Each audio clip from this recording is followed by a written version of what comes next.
My breach with Islam started as far back as I could discern things. More to the point, I never embraced Islam in the first place, although I was born and raised in a Muslim family. For one thing, I had a very difficult time following a so-called religion whose founder and followers had butchered my ancestors, raped and sold our women, burned our libraries, and destroyed our magnificent culture. Islam was forced down the throats of Iranians with the sword of Allah. In my heart, I never considered myself a Muslim. However, I didn't reveal this until later in life for fear of retribution by radical Muslims. Sharia law stipulates that any Muslim who turns his back on Islam should be given a chance to revert to the faith. For an unrepentant male apostate, death is the prescribed punishment and life imprisonment for the female apostate. Kill whoever changes his religion, says Sahih al-Bukhari. Islam considers an apostate as a person who unilaterally breaks the covenant he has made with the faith. An apostate is condemned as guilty of turning his back on Allah's immutable eternal religion.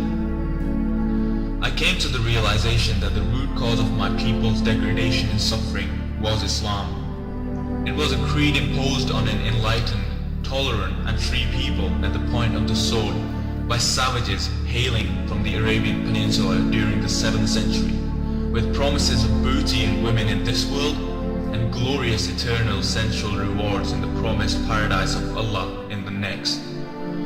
With each passing day, I rejoice more and more in my good fortune, in my ability to avoid the yoke of Islamic slavery and its blinders that imprisons 1.5 billion people by walls of superstition, hatred of others, and a celebration of death. Things Islamic not only did not resonate with me, they often clashed head-on with what I valued and loved. What appealed to me and even enchanted me were more often than not taboo in Islam or anathema to the creed. I loved life, beauty in all its forms, poetry, ancient Iranian culture and traditions. I loved laughter, celebrations of joy such as birthdays, our yearly festivities of Nowruz. My favorite lasts for 13 days. Nowruz, this ancient festival, has been celebrated for thousands of years by my people. It ushers in the spring, welcomes renewal of life, and expresses optimism for the year ahead to bless us with good health, abundant food, family and friends in the land of a civilized and free people. I have always believed one cannot possibly be a Persian and hold to the lofty tenets of the ancient Iranian Zoroastrian triad of good thoughts, good words, good deeds, and still remain a Muslim. In the same fashion, one cannot cherish American values, the Bill of Rights, and the United States Constitution and be a true Muslim. They are comprehensively incompatible with Sharia law. Iranian Muslims are victims of the Islamic virus that has destroyed in them their traditional respect for diversity. It is the Iranian ancient fundamental belief in the validity and value of diversity that is enshrined in the Cyrus the Great cylinder, the unconditional respect for the complete rights of all the people of the world that has held the nation together over the millennia. Although Islam was imposed on Iran some 1400 years ago, Iranians deeply value their own ancient non-Arab identity and have never fully surrendered to the Arab culture. Currently, a large number of Iranians are completely fed up with Islam and they want to leave this dogma of hate and violence. In fact, many have already done so, but they simply aren't able to come forward and announce it for obvious reasons. Such duplicity exists within the Iranian culture. Originally, Iranians were forced to accept Islam to save their lives from Arab invaders. But deep within the heart of every single Iranian alive today exists a burning resentment to the Arab Islamic invasion of their homeland and culture. It is ironic that many Iranians may actually confess to being Muslims, yet an overwhelming number of Iranians have never read the Quran or understand its language. The events in history have toughened present-day Iranians. They have become great pretenders.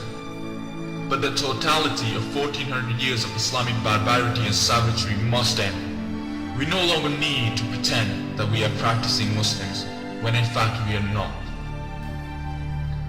Realistically speaking, there is perhaps 10 to 15% of the population that continues to support the clerical system in varying degrees. Many in this group are government employees, mullahs, and hired thugs such as the Basiji. Also, the regime has some backers among the poor, the less educated, and the deeply religious. Yet the alienation from the regime and Islam spans the entire spectrum of the Iranian society, with the intelligentsia and the university students leading the determined opposition to end Islamic rule.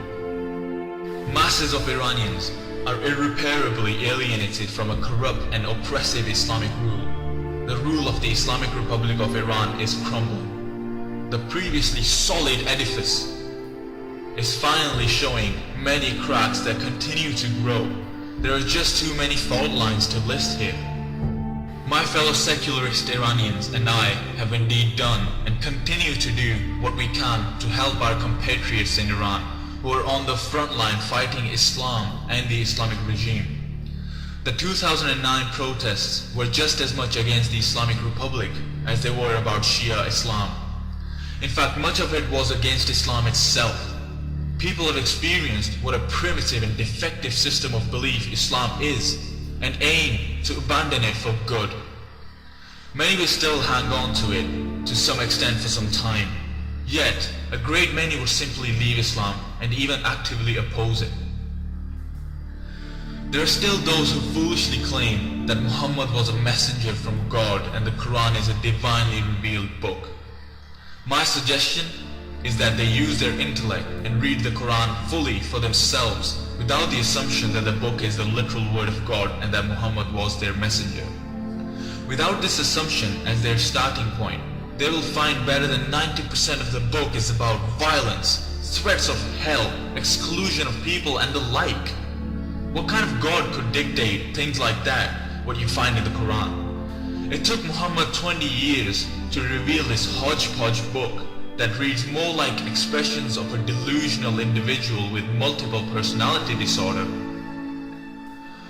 I bemoan the plight of my native land and the people who have suffered and continue to suffer under Islam.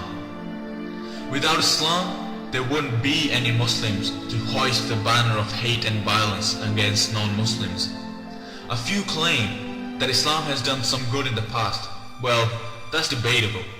There are those who are equally convinced that Islam has inflicted a great deal of suffering on others from its inception to the present. What we all must agree on is that Islam and its Sharia laws, at the very least, do not fit in today's world. Islam is a creed of an ignorant people in a primitive and barbaric age. It is fixed in time and place. It harbors the ambition of taking the 21st century world back 14 centuries and ruling it by its dogma of violence, intolerance, injustice, and death. Yet, Islam is not only an obsolete vestige of a defunct era, but itself is an infinitely fractured belief that can hardly put its own home in order. The numerous Islamic sects are at each other's throats. Subsects and schools despise each other as much as they hate non-Muslims. Hatred, not love, drives Islam.